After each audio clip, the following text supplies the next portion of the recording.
Aquele uivo, uma imitação perfeita do meu próprio cachorro em agonia, ecoa na minha cabeça até hoje. Não era um som vindo de um animal de verdade, era uma artimanha, uma isca vocal perversa de algo que rasgava as telhas do telhado daquele sítio isolado, na escuridão mais densa que já conheci, em uma noite que parecia não ter fim. Eu senti o cheiro de mofo e terra, o hálito frio da floresta que se infiltrava pelas frestas, e o pavor me apertava o peito de tal forma que eu mal conseguia respirar. Meu nome é Crispim, e o que vou relatar aconteceu em um lugar que os moradores da região entre o Piauí e o Maranhão chamam de A Passagem, um sítio antigo com uma casa de taipa quase centenária, escondido em meio a uma mata fechada. Eu havia aceitado o trabalho de caseiro ali, buscando um pouco de paz, uma vida mais simples, longe do barulho da cidade grande. O lugar, à primeira vista, parecia tranquilo, com seus vastos campos e o som suave do vento nas árvores, mas a paz era apenas uma ilusão muito bem arquitetada. O isolamento era absoluto, a distância para qualquer vizinho mais próximo era de muitos quilômetros, e a noite ali, sem a luz artificial das cidades, era uma verdadeira cortina de breu. Na minha primeira noite, após arrumar as poucas coisas que trouxe em uma mala surrada, acendi a lamparina a querosene e preparei um café forte. O silêncio era profundo, quase palpável, quebrado apenas pelo chiar dos grilos e o canto distante de algum pássaro noturno. De repente, um assobio cortou a quietude. Era um som alto, incrivelmente potente, nítido e, o que mais me perturbou, inequivocamente humano. Não era um assobio comum, era uma nota prolongada, que parecia se curvar e se esticar no ar, carregando uma estranha melancolia. Parou, abruptamente, deixando um vácuo no ar que era quase mais assustador do que o próprio som. Um instante depois, ele recomeçou, agora vindo de um ponto diferente, mais afastado, parecendo circundar a propriedade, testando seus limites, marcando seu território. Eu parei tudo o que estava fazendo, o copo de café quente ainda em minhas mãos, e escutei, tentando identificar a origem. Nada, apenas o assobio, insistente, que parecia vir de lugar nenhum e de todos os lugares ao mesmo tempo. Minha primeira reação foi de surpresa, talvez algum vizinho brincalhão, pensei, ou algum boiadeiro passando. Tentei ignorar, fui para a cama, mas o assobio não me deu trégua. Por horas e horas, a melodia fantasmagórica flutuou pela noite, sempre circulando, sempre presente, uma vigília sinistra que me impedia de conciliar o sono. No dia seguinte, a luz do sol trouxe um alívio temporário para o medo latente que os assobios haviam plantado. Decidi ir até a pequena venda que, soubera, ficava a uns 3 quilômetros dali, na estrada de chão batido. Foi lá que conheci o Sr. Galdino, um homem já idoso, de pele queimada pelo sol impiedoso do sertão, com rugas profundas ao redor dos olhos que pareciam ter absorvido a sabedoria e as tristezas de muitas vidas. Ele me notou, um rosto novo naquelas terras esquecidas, e logo puxou conversa, perguntando sobre minha estadia no sítio. Comentei sobre os assobios da noite anterior, tentando dar um tom de casualidade que não sentia. A reação do velho me gelou até a alma. A expressão em seu rosto se transformou, seu semblante antes tranquilo tornou-se tenso, os olhos se arregalaram ligeiramente e a boca se apertou em uma linha fina. Ele pegou meu braço, um aperto firme, quase desesperado.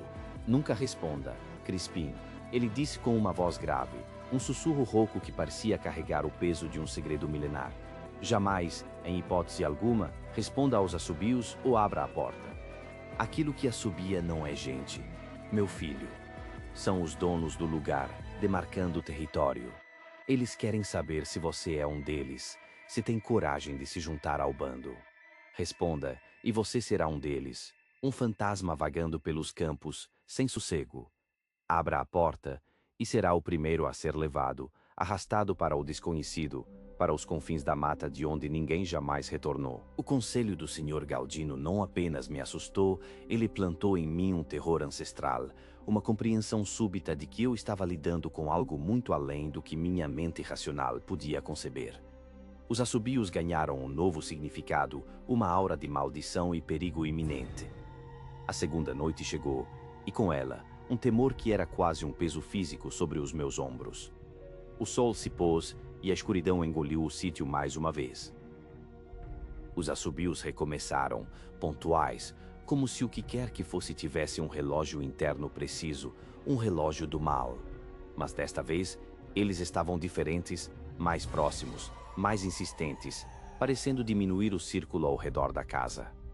Eu me tranquei no quarto, as janelas fechadas, os ouvidos em alerta máximo, tentando ignorar, mas cada nota aguda, cada melodia fantasma, parecia perfurar as paredes de taipa e ecoar diretamente na minha mente, um tormento sem fim. Eu me deitei na cama, suando frio, o coração batendo um ritmo frenético contra as costelas. 3 assobios curtos, uma pausa calculada, e então, mais 3, idênticos, uma sequência repetida, uma canção de caça que me anunciava como a presa. Eu me encolhi sob o lençol, cobrindo a cabeça, rezando para que o sol chegasse logo, para que a claridade banisse a escuridão e seus perigos indizíveis, mas a noite parecia se estender por uma eternidade. A terceira noite trouxe consigo um desespero maior, uma exaustão que pesava em cada osso do meu corpo, em cada fibra do meu ser. Eu mal dormi, as horas se arrastavam como lesmas, cada minuto era uma eternidade de vigília e pavor. Os assobios agora vinham de todos os lados, uma orquestra de horrores, uma sinfonia demoníaca que zombava da minha sanidade, que parecia se deleitar em meu sofrimento.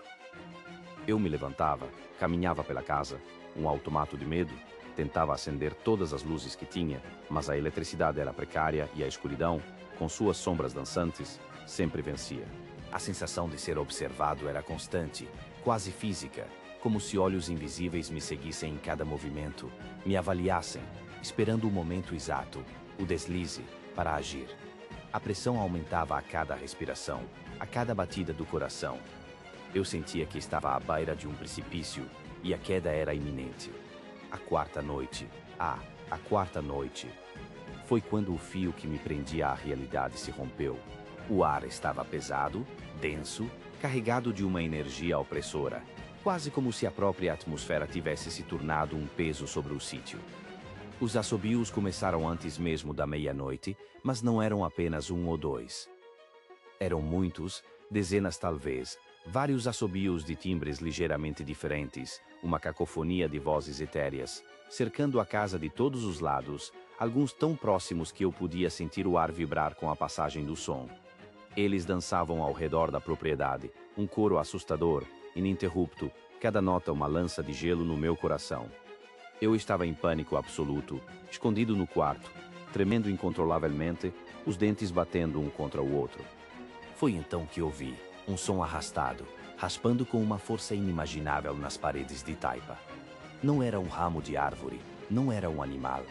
Eram unhas ou garras, algo duro, longo, afiado, riscando o reboco, deixando marcas profundas, audíveis até dentro do meu refúgio. O som vinha de fora, logo ali, do lado de fora da parede do meu quarto, subindo, escalando. Parecia que algo pesado e com garras imensas estava escalando as paredes da casa, subindo em direção ao telhado, com uma agilidade sobrenatural. Eu podia ouvir o atrito, o arranhar da madeira, o leve estalo do barro seco se desprendendo. O terror me fez paralisar. A respiração me faltou, meus pulmões pareciam ter esquecido como se inflar. Um cheiro nauseabundo de terra molhada, mofo antigo e algo azedo, quase sulfúrico, invadiu o ambiente, penetrando pelas frestas. E então, as vozes. Primeiro, uma imitação da voz do Sr. Galdino, me chamando: Crispim, está tudo bem aí? Crispim, venha, abra a porta. A voz era perturbadoramente perfeita, a entonação idêntica, o sotaque inconfundível do velho, mas havia uma distorção sutil por baixo, um tom gutural e quase metálico que a tornava infernal, um eco de algo que não pertencia a este mundo. Meu corpo inteiro se paralisou. O suor escorria em rios pelo meu rosto, molhando meus cabelos, caindo nos meus olhos. Eu sabia, eu tinha que saber, não podia responder, não podia abrir a porta. As palavras do velho ecoavam na minha mente, como um mantra dos donos do lugar. Não abra a porta, não responda. E então, um choro. Um choro de cachorro, meu cachorro. O uvo sofrido, a voz tão familiar, um lamento que cortava a alma. Eu não tinha levado meu cão para o sítio. Ele estava com minha irmã na cidade, mas aquela imitação era tão real, tão pungente, tão cheia de dor e desespero, que meu coração se apertou em uma agonia insuportável. Eles estavam me provocando, brincando comigo, testando minha resistência, tentando me atrair para fora da minha única segurança. Eu me agarrei à madeira da porta, as juntas dos meus dedos brancas de tanta força, o medo me dominando por completo. Eu podia sentir a presença do lado de fora, a respiração pesada, a expectativa faminta, o arrepio que subia pela espinha indicando que algo estava ali, do outro lado daquela porta fina. Havia uma pequena fresta na madeira da porta, um defeito na construção, um minúsculo ponto de luz na escuridão opressora. A curiosidade mórbida, essa maldita característica humana, me impeliu a me aproximar. Meu olho colou na abertura minúscula, o medo lutando uma batalha feroz contra a ânsia de ver. O que vi me fez recuar de repente, um grito silencioso preso na garganta, que não conseguiu escapar. Uma pele, cinzenta, enrugada, com veias saltadas e protuberâncias que pareciam quase escamas, quase como uma casca de árvore antiga, mas era pele, inegavelmente. E a forma, a forma, não era humana, não era animal em qualquer sentido que eu pudesse reconhecer. Era algo disforme, uma massa escura e irregular que se movia lentamente na escuridão, logo ali, a poucos centímetros da fresta, a centímetros do meu rosto. Eu recuei, tropeçando em mim mesmo, caindo no chão com um baque surdo, em pânico total, o corpo tremendo sem controle.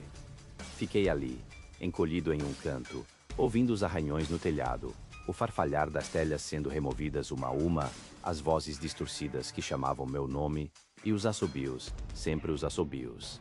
As horas se arrastaram em um torpor de terror, um tempo sem tempo, até o alvorecer. O primeiro raio de sol da manhã, fraco e pálido, trouxe um alívio quase doloroso, uma sensação de que eu havia sobrevivido a algo que não deveria ser sobrevivido. Eu me levantei, cambaleante, meu corpo rígido de tensão, a mente exausta, quase vazia de pensamentos, apenas o eco do medo. Abri a porta, com um temor indizível que me fez hesitar por um longo segundo. Lá fora, o telhado da casa estava remexido, várias telhas fora do lugar, algumas quebradas, outras apenas deslocadas, como se algo imenso e pesado tivesse escalado e vasculhado ali. E nos tijolos da parede externa, exatamente onde ouvira os arranhões na noite anterior, havia marcas profundas, sulcos largos e compridos, como se algo gigante e afiado tivesse passado por ali com fúria. Não eram riscos superficiais, eram valas na argamassa, nos tijolos maciços, que exigiam uma força descomunal para serem feitas. A forma, o tamanho, a profundidade das marcas indicavam garras enormes, algo que não pertencia a este mundo, algo monstruoso. Eu não esperei nem um segundo a mais. Não havia mais nada para ser feito, nada para ser pensado. Peguei minhas poucas coisas, as joguei sem cuidado na mochila e saí correndo daquele lugar maldito, sem olhar para trás, a adrenalina pulsando em minhas veias, impelindo-me para a frente. Corri pela estrada de chão, sem destino certo, apenas para longe, para muito longe. Nunca mais voltei. Depois, ouvi histórias. Ninguém fica naquele sítio por muito tempo. Nenhum caseiro. É conhecido como a Passagem. Dizem que é um portal, um lugar onde a barreira entre os mundos é tênue, onde os donos do lugar vêm buscar o que é deles, os que ousam responder, os que se atrevem a abrir a porta. As vozes ainda me chamam, o cheiro de feijão novo ainda me assombra, mas o pior é o som das colheres, arranhando o vazio, me inspirando, me chamando para o lugar onde os mortos se reúnem.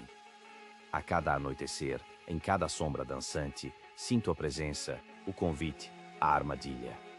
Meu nome é Valdemir, e esta é a história de como o sertão da Bahia, perto da histórica Canudos, me abriu as portas para um terror que transcende a vida, quando fui cuidar da casa do meu falecido tio Genivaldo. Ele partiu há poucos meses, deixando não apenas um vazio na família, mas uma casa antiga, de paredes grossas e telhado de taipa, cheia de memórias, e agora eu descobri da pior maneira, de algo mais, algo que se aninhava nas sombras, aguardando pacientemente, observando cada movimento. A viagem até aquele pedaço esquecido de mundo foi longa, cansativa, mais de 1.500 quilômetros de asfalto rachado, buracos traiçoeiros e estradas de terra batida sob um sol castigante, um calor impiedoso que parecia sugar a própria alma, ressecando a garganta e a esperança. A poeira vermelha, fina como talco, grudava na pele, nos cabelos, nas roupas, em tudo, pintando o carro de uma cor que não era a sua. Mas a paisagem desoladora tinha uma beleza peculiar, rude, quase selvagem, uma solidão imensa que se estendia até onde a vista alcançava, pontilhada por cactos e arbustos secos. Cheguei na casa no final da tarde, a luz do crepúsculo tingindo o céu de tons alaranjados e roxos, um espetáculo melancólico, o portão de madeira rangendo como um lamento antigo, as telhas gastas pelo tempo, algumas quebradas, revelando a idade da construção. Uma quietude estranha pairava no ar, um silêncio que parecia profundo demais, pesado, quase sufocante, diferente de qualquer silêncio que eu já tivesse experimentado em toda a minha vida, um silêncio que parecia ter ouvidos. Nos primeiros 3 dias, tudo parecia normal. Eu me esforcei para acreditar nisso com todas as minhas forças, tentando afastar qualquer pensamento estranho. O cheiro de mofo e naftalina preenchia os cômodos, uma fragrância de tempo parado, de vida suspensa. A poeira cobria os móveis de madeira escura com um manto cinzento, as cortinas desbotadas balançavam suavemente com a brisa que entrava pelas janelas entreabertas, um movimento quase imperceptível. Eu passava o dia arrumando as coisas, varrendo, limpando, tentando colocar um pouco de ordem naquele relicário de uma vida inteira, naqueles objetos que guardavam tantas histórias, tantos segredos silenciosos, tentando preencher o espaço, a falta de som, com o barulho da minha própria atividade. Não havia televisão, nem rádio que funcionasse por ali, apenas o som da minha própria respiração, o rangido dos assoalhos sob meus pés e o sussurro distante do vento lá fora. Dona Etelvina, a vizinha mais antiga do lugarejo, uma senhora miúda, de olhos penetrantes e rugas profundas, que contavam mais histórias do que qualquer livro de história, veio me cumprimentar no 3º dia de minha estadia. Ela trazia consigo um bolo de aipim ainda quente, o cheiro doce e convidativo, embrulhado num pano de prato limpo, e um sorriso bondoso no rosto, daqueles que a gente confia sem hesitar. Conversamos sobre o tempo, sobre a colheita escassa daquele ano, sobre as dificuldades e as poucas alegrias da vida dura ali no sertão.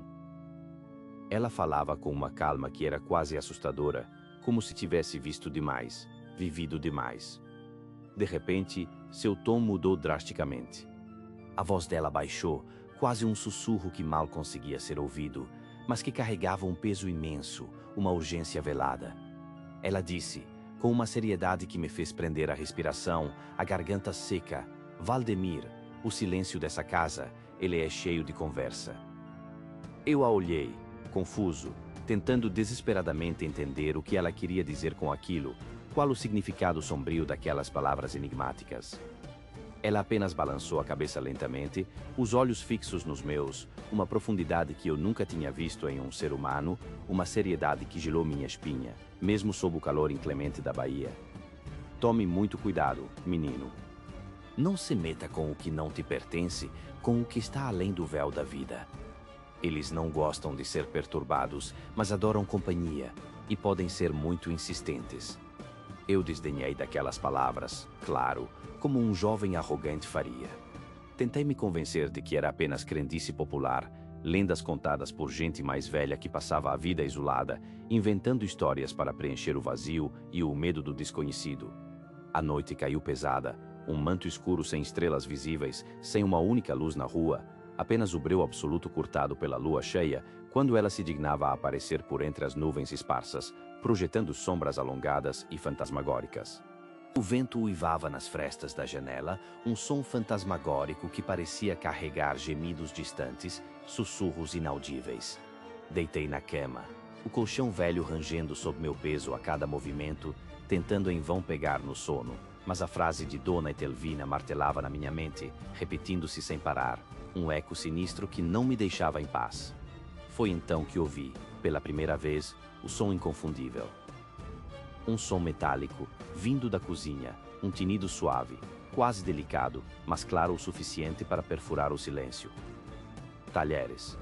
Eu me levantei devagar, com a cautela de um caçador que se torna presa, o coração batendo forte no peito, um tambor descompassado que parecia querer saltar pela boca. Fui até lá, os passos silenciosos na madeira velha do assoalho, acendi a luz forte, que revelou cada canto. Nada. A mesa estava vazia, as 4 cadeiras de madeira rústica no lugar, a pia limpa e seca, sem um único vestígio de desordem. Eu parei. Escutei.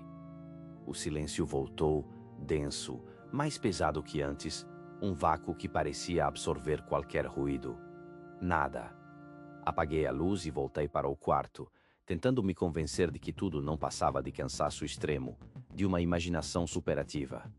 Minutos depois, novamente, o som. O tinido se repetia, mais claro, mais distinto agora, como se estivesse mais perto, na própria porta da cozinha, quase na minha frente.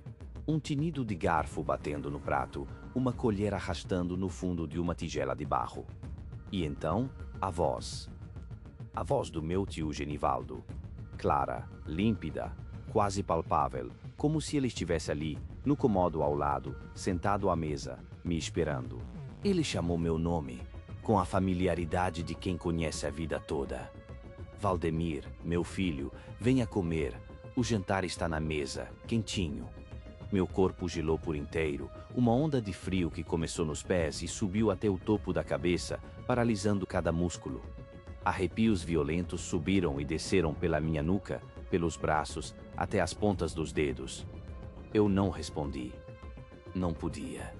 As palavras de Dona Etelvina ecoaram na minha cabeça, num aviso urgente, quase um grito mudo dentro da minha mente.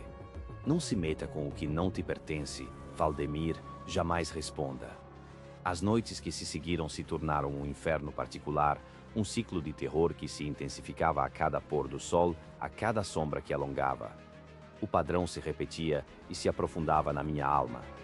Primeiro os talheres, sempre os talheres, o prelúdio macabro. Depois, a voz do tio, me convidando, me chamando, tentando me seduzir para fora do meu refúgio. E então, o pior, o ápice daquele tormento silencioso. A reunião de família. Eu ficava trancado no quarto, embaixo das cobertas pesadas, o travesseiro apertado contra os ouvidos com toda a força, tentando em vão abafar o som, mas era impossível. Eles pareciam penetrar as paredes, as camadas de tecido, alcançando minha mente, meus pensamentos mais íntimos. Eu ouvia vozes, muitas vozes, dezenas delas, sobrepondo-se, conversando animadamente, rindo baixinho, cochichando segredos. Vozes de tios e tias que eu conheci quando criança, em festas de família, em churrascos de domingo na casa da vovó, todos já falecidos há anos, alguns há décadas. Tio Damião, com sua risada rouca e inconfundível, que eu nunca imaginei ouvir novamente, tia Zefa, com sua voz mansa e carinhosa, que me lembrava de abraços. Eles falavam sobre fatos reais do passado, detalhes tão específicos que só a família sabia, histórias que eu ouvia na infância, contadas nas noites de chuva, junto ao fogão a lenha. Lembra daquele dia que o boi fugiu, Genivaldo, e a gente teve que correr atrás dele até o riacho seco, quase um dia inteiro. A voz de tia Cotinha, nítida como se ela estivesse ali, na minha frente, em carne e osso. E a comadre Maria, que queimou o arroz no batizado do Zezinho, lembra o cheiro de queimado que tomou a casa inteira e a gente riu tanto? A risada de tia Lourdes, um som que me dava calafrios e saudades ao mesmo tempo, uma dualidade terrível. Era como se estivessem todos ali, na sala de jantar, sentados à volta da mesa, vivendo e revivendo suas vidas, suas memórias, suas alegrias e tristezas, para todo o sempre. E o cheiro. O cheiro inconfundível de feijão novo, cozinhando lentamente no fogão a lenha, enchendo a casa, um aroma reconfortante que agora era aterrorizante, um convite cruel para a perdição. Eu sentia fome, uma fome primitiva que me corroía as entranhas, mas um medo paralisante, uma espécie de terror congelante, me impedia de sair do quarto, de me juntar a eles, de cair em sua armadilha maligna. Eu procurei Dona Etelvina novamente no dia seguinte, os olhos fundos de noites mal dormidas, o corpo cansado até os ossos, a alma exausta. Ela me olhou com pena, Uma compaixão misturada com um conhecimento profundo, ancestral, quase milenar, de coisas que os vivos não deveriam saber. Eu te avisei, menino. Eles gostam de companhia. São apegados a esse lugar, a essa casa, à família, aos laços que os prendem aqui, uma eternidade. Mas se você responder, Valdemir, se você responder a um chamado, se você interagir com eles, nem que seja com um sussurro, um balançar de cabeça, você fica preso. Fica com eles para sempre, Valdemir. Não há mais volta para o seu mundo, Valdemir, não há escape, apenas a permanência entre eles. O perigo real não era o que eu via ou ouvia, a manifestação física das entidades, mas o que eu poderia me tornar. Um deles. Uma voz entre as vozes, esquecida pelo mundo dos vivos, presa, vagando sem rumo e sem esperança. Um eco na casa do silêncio, um fantasma entre fantasmas, eterno, sem paz. Uma tarde, a decisão foi finalmente tomada. Um impulso irracional de sobrevivência, um grito silencioso da minha alma para fugir. Decidi que não podia mais suportar. Não aguentava mais um minuto sequer naquela casa, naquele limbo terrível entre a vida e a morte, entre o real e o sobrenatural, entre o que eu era e o que poderia me tornar. Preparei minhas coisas apressadamente, julgando tudo de qualquer jeito no carro, as mãos tremendo incontrolavelmente, os dedos dormentes, a respiração ofegante, acelerada, quase uma hiperventilação. Eu ia embora. Não importava o custo, não importava o que tivesse que fazer, o sacrifício que fosse necessário para escapar. Saí correndo da casa, o motor já ligado, roncando alto, pronto para partir, para deixar aquele inferno para trás, para sempre, sem uma segunda chance. Olhei no retrovisor por um instante e vi Dona Etelvina acenando de longe, uma figura solitária no meio da poeira que subia, uma expressão de alívio, mas também de profunda tristeza em seu rosto marcado pelo tempo e pelas dores da vida. Mas eu não consegui ir longe. Pouco depois de deixar a casa, perto da saída da propriedade, o carro parou abruptamente, com um sulavanco violento que me jogou para frente, contra o cinto de segurança. Um dos pneus, completamente vazio, cortado. Um corte limpo, preciso, profundo, como se feito por uma lâmina afiada e invisível, por uma mão que não era deste mundo. Não era um buraco de prego na estrada, era um ato deliberado, uma intervenção maligna para me impedir de fugir, para me manter ali. O pânico tomou conta de mim, um terror selvagem, visceral, que me fez gritar, mas nenhum som saiu da minha garganta, apenas um ruído rouco, um arfar sem voz. Eu estava sozinho, completamente abandonado à própria sorte, a quilômetros de qualquer ajuda, sob o sol forte e impiedoso do sertão que começava a ceder lugar à noite, mas a escuridão já parecia estar me envolvendo, me abraçando, me sufocando. Tentei ligar o celular, desesperadamente, sem sinal, completamente sem comunicação com o mundo exterior, isolado. A escuridão, a verdadeira escuridão da noite, começou a cair novamente, rápida e implacável, engolindo a luz restante, o pouco de esperança que me restava. E então, ouvi uma voz. Uma voz que eu reconheceria em qualquer lugar, em qualquer vida, em qualquer dimensão. A voz da minha mãe. Valdemir, meu filho, me ajude, estou com dor, venha me socorrer, estou sozinha, por favor. Era a voz dela, perfeita, angustiante, carregada de desespero e súplica, de uma dor lancinante que parecia rasgar a alma. Mas ela estava em casa, a centenas de quilômetros dali, em segurança, dormindo em sua própria cama, tranquila. Meu coração gelou, parou de bater por um segundo, e depois acelerou em ritmo frenético, quase explodindo no peito, em alerta máximo. Eles estavam me imitando. Estavam usando a voz mais sagrada, mais protetora, mais amada, para me enganar, para me atrair para fora do carro, para a escuridão lá fora, para eles, para me arrastar para dentro daquele mundo, para ser um deles, para sempre. Eu sabia que não era minha mãe. Não podia ser. Aqueles olhos, os olhos penetrantes de Dona Etelvina, ecoavam na minha mente, alertando, repetindo sem parar: não responda, Valdemir, não caia na tentação, resista. Eu tranquei o carro por dentro, apertei o cinto de segurança com força, até as mãos doerem, os nós dos dedos brancos, tremendo incontrolavelmente, suando frio, o corpo todo em convulsão, em choque, em pânico total. Fiquei ali, imóvel, encolhido no banco do motorista, os olhos fixos na escuridão que me cercava, nos vultos que pareciam se mover nas sombras, até o sol nascer, rezando silenciosamente, implorando para que eles não me encontrassem, para que a imitação não me enganasse, para que eu não caísse na armadilha mortal que me era estendida. Assim que a primeira luz apareceu no horizonte, um fio dourado que rasgava o céu escuro, anunciando o fim da noite, sem pensar duas vezes, sem hesitar um segundo, corri para a casa de Dona Etelvina, mancando, com o coração ainda disparado, o pulmão ardendo, cada músculo do corpo gritando. Ela me ajudou, ligou para alguém, chamou o mecânico que morava num povoado próximo, providenciou um pneu novo para o meu carro. Eu não disse uma palavra sobre a voz da minha mãe. Ela não precisava saber, não precisava carregar esse peso, essa revelação sombria e aterrorizante. Fugi daquela casa, daquele sertão, daquele pedaço de terra amaldiçoado, sem olhar para trás, sem uma única despedida, sem um adeus, sem uma palavra. Voltei para minha vida, para minha rotina na cidade grande, tentando esquecer, tentando apagar o que vivi, mas era impossível. Era uma marca indelével na alma, um carimbo do inferno. Mas eles me seguiram. Eu ouço, em noites de silêncio absoluto, quando o vento sopra de uma certa maneira, quando as luzes se apagam inesperadamente na minha própria casa, eu ouço o som das colheres arranhando o fundo do prato, vindo de algum lugar no cômodo ao lado, ou talvez de dentro da minha própria cabeça, ecoando nos meus pensamentos, me enlouquecendo lentamente. E os sussurros do meu tio, inconfundíveis, insistentes, chamando.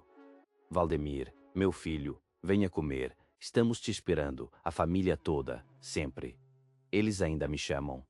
Eu nunca mais respondi.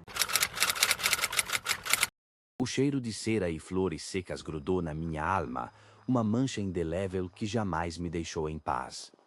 Meu nome é Carlos, e o que vou compartilhar com vocês aconteceu em uma noite sufocante de verão. O ar era denso e pesado, colando na pele como um sudário úmido. Isso foi lá nas profundezas de Alagoas, em um trecho de estrada que os locais chamam, com um calafrio na voz, de Estrada do Linhão. Eu era, e ainda sou, um caminhoneiro experiente, rodando essas estradas há mais de 20 anos, mas nada, absolutamente nada, me preparou para a descida ao abismo que experimentei naquele infernal trecho. Eu tinha recebido um recado, um aviso torto de que a rota principal estava interditada, um acidente banal, disseram. O desvio? Era justamente o Linhão. Todos disseram para evitar, para dar a volta, para perder o prazo, mas eu, com a teimosia que só um homem acostumado à solidão da boleia conhece, decidi seguir em frente. Uma escolha da qual me arrependo a cada batida do meu coração cansado. Eu dirigi por horas. A escuridão da noite nordestina engolia o horizonte, transformando o mundo em um túnel negro, apenas iluminado pelos faróis potentes do meu bruto.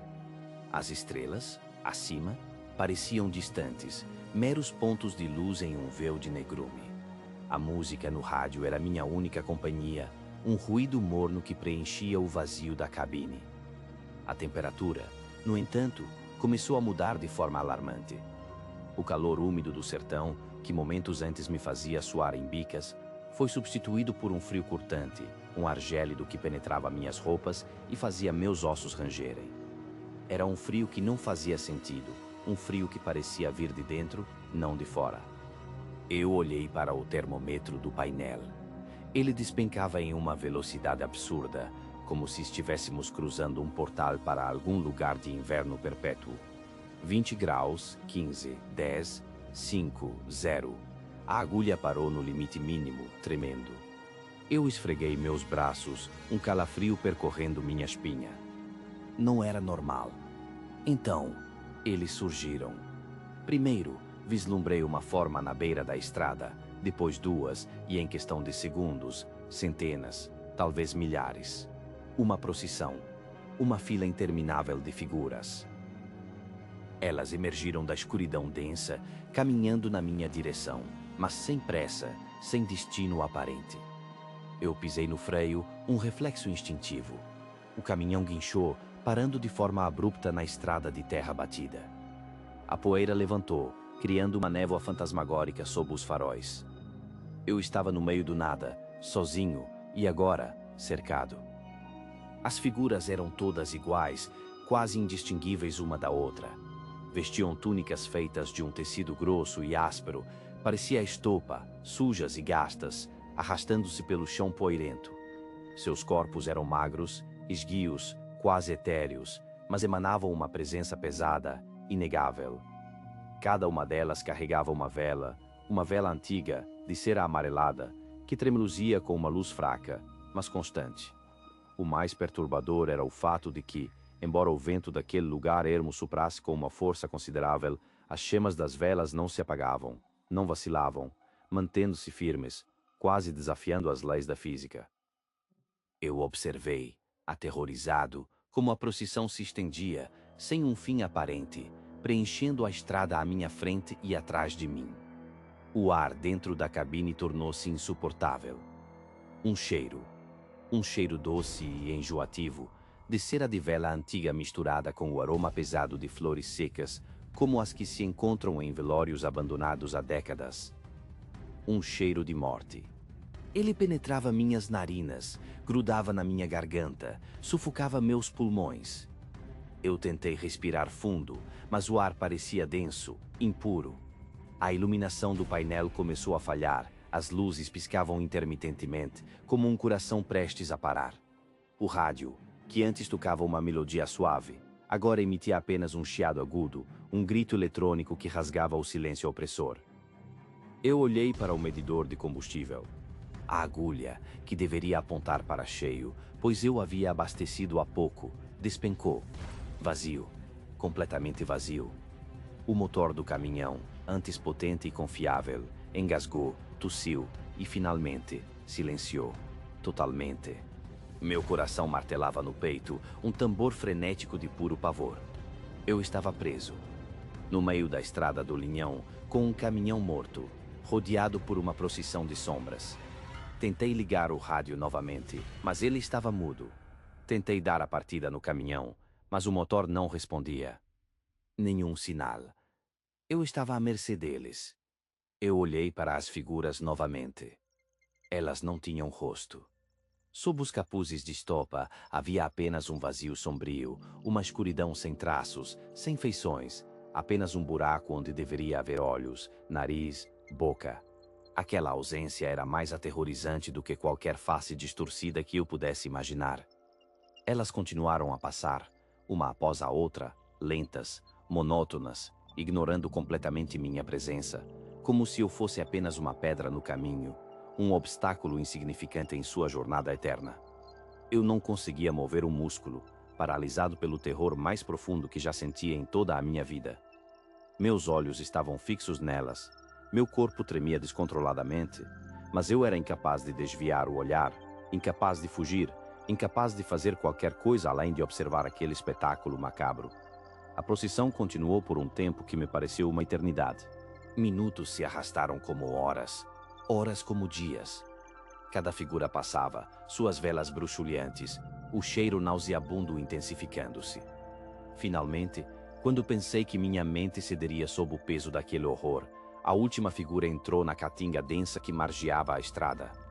Elas não sumiram, não se dissiparam. Elas simplesmente entraram no mato, desapareceram na folhagem espessa, como se a própria vegetação as tivesse engolido.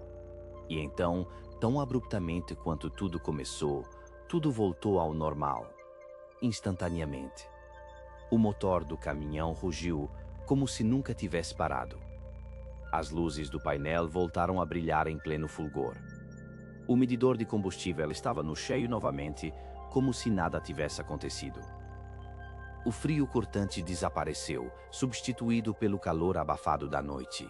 O cheiro de cera e flores secas, embora ainda persistisse em minhas narinas como uma lembrança vil, começou a diminuir de intensidade. Eu estava sozinho na estrada novamente, mas a solidão agora tinha um sabor amargo, um eco do que eu tinha testemunhado. Minhas mãos tremiam tanto que mal conseguia segurar o volante. Eu pisei no acelerador e fugi daquele lugar infernal, deixando para trás apenas a poeira e o horror que se impregnou em minha memória.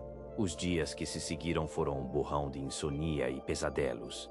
Eu tentava me convencer de que tudo não passava de um delírio, um cansaço extremo, uma miragem noturna. Mas a realidade se impôs com uma crueldade inegável. Algumas semanas depois, ouvi as notícias. Um acidente terrível com um ônibus, dezenas de mortos, aconteceu. Na mesma semana em que eu passei pelo Linhão, naquela mesma estrada amaldiçoada, eu verifiquei o odômetro do meu caminhão, algo que eu faço por rotina. E para meu horror, os quilômetros percorridos naquele trecho do Linhão, o trecho exato onde eu encontrei a procissão, simplesmente não estavam lá. O número não registrou. Como se eu nunca tivesse passado por ali. Como se aquela parte da viagem tivesse sido apagada da existência física do veículo. E a gota, a maldita gota de cera amarela. Ela estava lá, permanentemente fundida ao meu para-brisa, bem no canto inferior direito. Eu tentei raspar. Tentei lavar com produtos químicos fortes. Nada. Ela não sai. Ela me lembra o que eu vi. O bafo úmido e pesado escorria pelas frestas do telhado, pingando um terror gelado diretamente sobre minha cama. Não era água, não era umidade de orvalho, era algo mais denso, uma essência do medo que se materializava. Era uma sensação disforme, pegajosa, infiltrando-se em cada poro da minha pele, fazendo meus pelos da nuca se arrepiarem em um aviso primal. O ar da noite parecia congelar, espesso e imóvel, mas o suor escorria em meu rosto, um rio de medo, salgado e ardente em meus olhos, turvando a já escassa visão. Eu não conseguia mover um músculo, nem levantar um dedo, nem piscar, meus olhos arregalados e fixos na escuridão compacta acima, naquele ponto onde a sombra informe se movia com uma lentidão agoniante, quase debochada. O pavor era um peso físico, esmagando-me contra o colchão velho, roubando-me o fôlego, apertando minha garganta até a dor. Meu nome é Lucas, e o que vivi no sítio Baixa do Arroz, no coração pulsante, esquecido do Seridó, aquela região árida e mística na divisa entre o Rio Grande do Norte e a Paraíba, me assombra até hoje. Cada pesadelo é um retorno inevitável e doloroso àquele lugar maldito, um convite indesejado para reviver o horror em sua forma mais pura e desesperadora.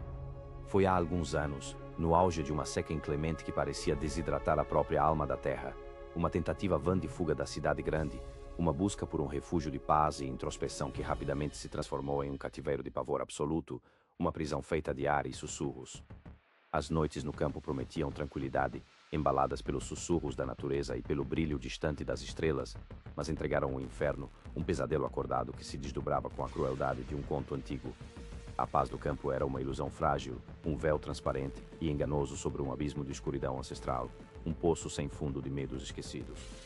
Nas primeiras noites que passei ali, solitário entre o silêncio vasto e opressor, apenas o canto insistente do grilo, um som rítmico e familiar que pontuava a quietude, o chiado suave do vento seco roçando nas folhas ressecadas das árvores retorcidas, as sombras dançando nas paredes, o coaxar distante e melancólico dos sapos da lagoa seca.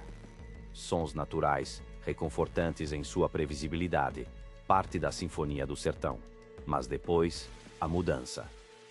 Ela vai o sutil, quase imperceptível a princípio, um cochicho no escuro, uma sugestão de algo errado, até se solidificar em uma presença inegável, pesando sobre mim como uma lápide fria e inevitável. Começou um som, um peso surdo, insistente, um arrastar ritmado acima de mim, bem sobre as telhas de barro vermelho que cobriam o pequeno quarto onde eu dormia, isolado do mundo, da civilização, de qualquer ajuda. Não era o farfalhar rasteiro de um galho de árvore balançando ao vento, não, e eu sabia disso com uma certeza gélida. Nem o raspar rápido das patas de um gato assustado caçando sua presa. Aquilo não era um animal comum. Eu sabia. Minha intuição gritava com uma voz rouca e desesperada. Eram passos, pesados, lentos, arrastados, com uma cadência irregular e perturbadora, um peso que parecia vir de algo bípede, algo que andava ereto, com dificuldade, sobre as telhas antigas e irregulares, um peso que eu sentia na estrutura da casa, vibrando pelos esteios de madeira. Eu sentia a vibração da estrutura antiga da casa, a madeira rangendo sob a pressão de cada pisada, o barro estalando em protesto, como se a casa mesma estivesse agonizando. Cada rangido, cada estalo, era um aviso, um tamborilar macabro que marcava a cadência da minha própria respiração acelerada, um ritmo frenético de puro medo. Eu parei. Eu escutei. o coração na garganta, batendo em marteladas surdas. Nada. O silêncio que se seguia era uma tortura ainda maior, porque a expectativa era excruciante. Depois, o som recomeçava, talvez um pouco mais próximo, talvez apenas a minha imaginação em frangalhos, brincando com a minha sanidade. A incerteza era um tormento constante, um veneno lento. O arrepio gelado subia pela minha espinha, como uma serpente invisível, rastejando, quando o som dos passos cessava, abruptamente, sem aviso, bem em cima da minha cabeça. O silêncio que se seguia era ainda mais aterrorizante do que o ruído, um vácuo preenchido apenas pela minha pulsação descompassada, pelo zumbido do sangue em meus ouvidos, pelo som alto e metálico da minha própria angústia. Então, ela vinha, a respiração. Úmida, pesada, quase um bufo sibilante, um som gutural que parecia ecoar dentro do meu próprio crânio, uma reverberação de pavor que parecia vir de dentro de mim, mas era dela. Eu sentia na pele, mesmo com a barreira frágil das telhas entre nós, a umidade viscosa e fétida daquela exalação, uma névoa fria que penetrava os poros, um odor terroso e doce de algo que apodrece lentamente. Eu me encolhia sob os lençóis de algodão, tremendo incontrolavelmente, meus músculos rígidos de tensão, meus olhos fechados com força tamanha que via estrelas, pontos luminosos explodindo no escuro, como se a escuridão compacta de minhas pálpebras pudesse me proteger daquela presença malévola. Eu rezava, com preces desordenadas e desesperadas, palavras atropelando umas às outras, perdidas no labirinto do meu medo, implorando por uma salvação que nunca vinha. Na vila próxima, um lugar diminuto de casas esparsas e rostos calejados pelo sol inclemente do sertão, onde a vida seguia um ritmo lento e antigo, procurei ajuda, uma explicação racional para o inexplicável, para o meu tormento noturno, qualquer coisa que pudesse aliviar a angústia. Encontrei seu Valfredo, um homem velho e seco como a terra rachada, seus olhos profundos carregados de histórias e mistérios antigos, um conhecimento secular que eu estava prestes a absorver. Ele me ouviu com uma calma que era mais inquietante do que qualquer grito de pânico, sem um traço de surpresa em seu semblante marcado pelo tempo e pelas intempéries da vida no sertão. Ele disse, com os olhos fixos em um ponto invisível além de mim, sua voz um murmúrio rouco, quase um sibilo, carregada de resignação, é o caminhante, meu filho, a entidade das serras, uma sombra antiga que vagaia por aqui desde que o mundo é mundo, desde que as primeiras casas foram levantadas nestas terras inóspitas, uma criatura que pertence a um tempo que não é o nosso. Ele ronda as casas isoladas, sempre à noite, quando o véu entre os mundos é mais fino, quando as defesas são baixas, procurando o caminho de volta para sabe-se lá onde. Perdido entre os mundos, um espírito que não encontra paz nem descanso, condenado a vagar eternamente entre a vida e a não-vida. As palavras dele eram um presságio sombrio, um conjunto de lâminas afiadas cravando-se em minha alma, selando o meu destino a uma compreensão terrível e inescapável. No dia seguinte, uma curiosidade mórbida, uma necessidade irracional e perigosa de entender o meu algoz, de dar forma ao meu medo, de confrontar a evidência, me puxou para fora da casa, para o calor escaldante do sol nordestino que parecia purificar o ar, mas não a minha mente. Ergui uma escada velha de madeira, cada degrau gemendo sob meu peso, o coração batendo como um tambor africano em meu peito, um ritmo selvagem e primitivo que parecia ecoar pela vastidão da propriedade, e subi no telhado, cada degrau uma ascensão ao pavor, um mergulho no desconhecido. Entre o limo esverdeado e a poeira avermelhada acumulada pelo tempo, entre as frestas e as imperfeições das telhas antigas, lá estavam marcas de pés. Não eram rastros de um animal conhecido, não tinham garras afiadas nem a forma robusta de um casco. Eram longos, assustadoramente desproporcionais, com dedos finos e alongados, quase como mãos deformadas que se arrastavam com um peso não natural. Eram oleosas, escuras, como se algo tivesse escorrido deles, um sebo escuro e grudento que impregnava o barro, manchando com uma substância misteriosa e repulsiva. Um odor quase imperceptível, mas nauseabundo, pairava no ar, um cheiro de terra úmida e decomposição, de carne velha e esquecida. Eu estendi a mão trêmula e toquei, a ponta dos dedos roçando a superfície. A textura era estranha, fria, lisa, repugnante, fazendo-me sentir um arrepio de nojo e terror. Um calafrio gelado percorreu meu braço, atingindo o fundo da minha espinha, congelando-me por dentro. A noite do pânico veio em um vendaval de pavor, em uma tempestade de sons e sombras que desafiava a razão, a lógica, a própria existência. Os passos eram mais fortes, mais próximos do que nunca, um ritmo agora quase furioso, como se a criatura tivesse ganhado coragem, ou talvez estivesse apenas mais faminta, mais desesperada para encontrar sua entrada, para saciar uma sede antiga. A respiração, antes um bufo distante e arrastado, agora era quase um gemido sibilante e urgente. Um som arranhado que parecia vir de uma garganta ressecada por séculos. Um lamento de tormento e desejo. Eu mal respirava, meu corpo todo em estado de alerta máximo, cada sentido aguçado ao extremo, cada nervo em chamas, pronto para fugir, para lutar, para morrer. O escuro da noite era absoluto, impenetrável, um veludo negro que escondia tudo, mas que, paradoxalmente, revelava o que eu mais temia, o que a minha mente se recusava a aceitar. De repente, uma sombra. Na fresta, entre duas telhas ligeiramente afastadas pelo tempo e pelo que os visitava, um movimento sutil, quase imperceptível, mas que capturou minha atenção. Depois, algo apareceu. Um olho. Não era um olho normal, não tinha pupila nem íris, nem o brilho da vida. Não era um olho de animal, nem de humano. Era uma ausência, um poço de escuridão que absorvia toda a luz ambiente, sem reflexo, sem brilho, apenas o vácuo de um abismo profundo e sem fim, um buraco negro onde a luz morria. Era um olho que parecia engolir a luz minguante das estrelas, a luz pálida da lua, a luz da minha própria esperança de escapar ileso, de manter minha sanidade. Eu estava hipnotizado por aquela visão, paralisado, incapaz de desviar o olhar, preso por um terror que me consumia. Então, o corpo. Ele se revelou lentamente, uma silhueta alta e distorcida contra o negrume da noite, como se tivesse sido esculpido na própria escuridão. Alto, muito alto, de uma forma que desafiava a lógica e a compreensão humana, parecendo tocar o céu noturno. Magro de uma forma doentia, quase esquelético, como se nunca tivesse tido alimento, apenas subsistido de sombras e medo alheio, uma criatura de pura carcaça e fome insaciável.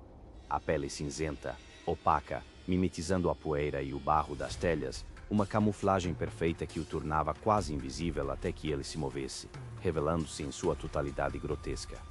Os braços, absurdamente longos, pareciam pender de seus ombros, estendendo-se por quase o dobro do comprimento de um homem, quase arrastando-se pelo telhado enquanto a criatura se movia com uma lentidão perturbadora, uma dança macabra e silenciosa.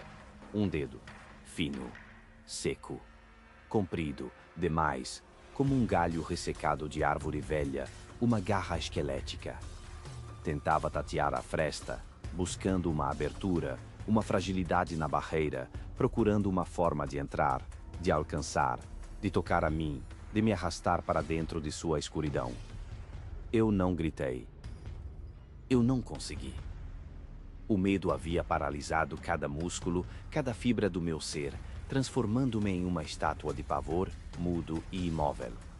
Aquela coisa era real, mais real do que a própria noite que a envolvia, mais real do que o meu próprio corpo. O terror era palpável, denso, me sufocando, esmagando uma alma. Meses depois, a verdade, uma revelação tardia que só aprofundou o abismo do meu pavor e da minha sensação de abandono, de ter sido jogado aos lobos. Meu tio, o antigo dono do sítio, o homem que me havia oferecido aquele refúgio como um gesto de benevolência e carinho familiar, nunca, em hipótese alguma, dormia na casa principal, naquela que abrigava minhas noites de terror indizível. Ele preferia um pequeno quarto anexo, uma construção separada e robusta, com uma laje de concreto reforçada, impenetrável, sem telhas de barro, sem frestas vulneráveis a um dedo esquelético. Ele sabia. Sabia do caminhante, da entidade que rondava, que buscava entrada, que espreitava nas sombras. E nunca me avisou, nunca proferiu uma palavra de alerta, um conselho, uma precaução, uma mínima dica do perigo iminente. Um segredo macabro, uma traição velada pelo silêncio, uma armadilha em que caí inocentemente, sem saber o destino que me aguardava sob aquele telhado. O sítio Baixa do Arroz permanece abandonado, completamente abandonado.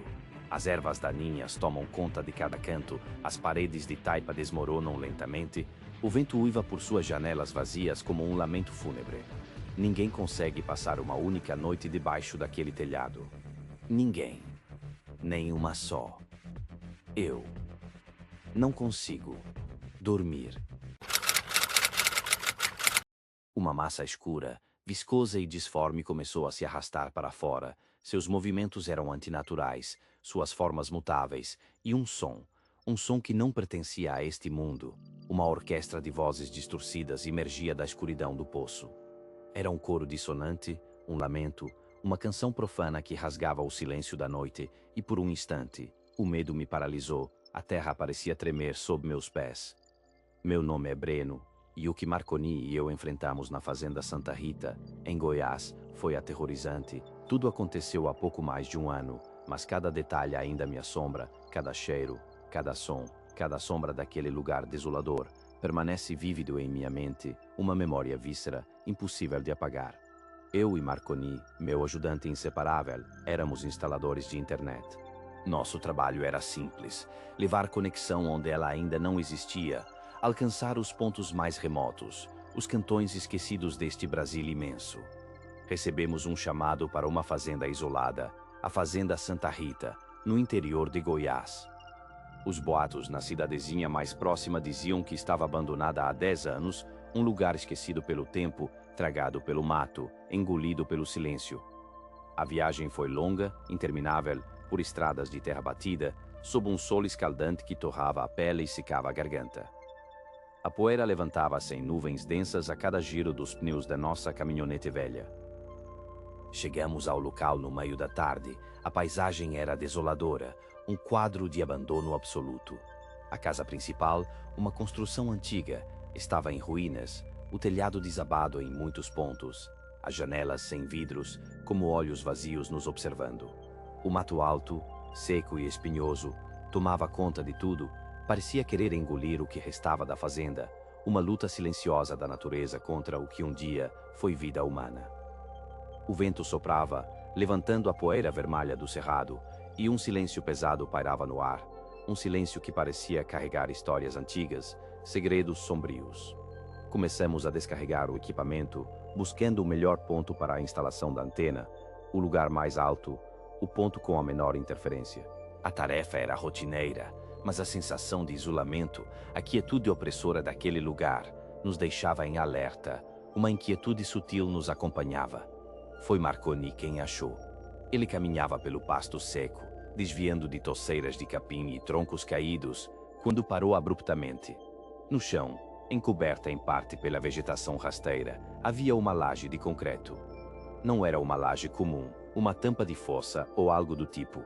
Era gigantesca, grossa, robusta, e o que nos chamou a atenção, o que nos causou um calafrio, foram os trilhos de trem enferrujados que a reforçavam. Eram vários, entrelaçados, presos ali com pedras enormes, com ganchos de ferro maciço. Era como se tivessem lacrado algo ali com um esforço descomunal, quase desesperado, uma tentativa brutal de manter alguma coisa presa, escondida do mundo.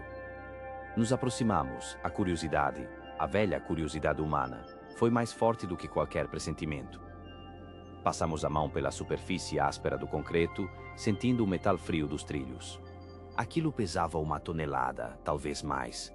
Começamos a tentar mover aquilo, a empurrar, a puxar. Com barras de ferro que tínhamos na caminhonete, usamos como alavanca, e com todo o nosso peso, com um grunhido de esforço, conseguimos abrir uma fresta, um vão estreito o suficiente para espiar. A escuridão lá dentro era absoluta, uma boca negra no chão, um buraco sem fim. Nos aproximamos ainda mais, a fresta revelando um poço profundíssimo, uma abertura que parecia sugar a luz ambiente.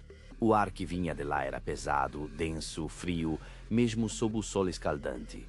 Um cheiro metálico, acre, de sangue e ferrugem subia, misturado a algo mais antigo, algo podre, um odor de decomposição que nos revirava o estômago. Era um cheiro que grudava nas narinas, nauseante, impossível de ignorar, e parecia impregnar a própria terra ao redor. Marconi se inclinou, a cabeça quase dentro da fresta, tentando ver o fundo. Ele esticou o pescoço, o corpo tenso, a lanterna do celular tremendo levemente em sua mão, seu feixe fraco se perdendo na escuridão abissal. De repente, ele se virou para mim, os olhos arregalados, o rosto pálido, o suor escorrendo pela testa. Breno, ele disse, a voz num sussurro rouco, quase inaudível. Você me chamou, não chamou. A sua voz está vindo lá de baixo. Eu ouvi você me chamar. Eu não tinha dito nada. Minha boca estava fechada, meu corpo imóvel, paralisado pelo que ele dizia. Ele começou a se aproximar perigosamente da borda, hipnotizado, os olhos fixos na fresta escura, como se algo o atraísse, o puxasse para o abismo.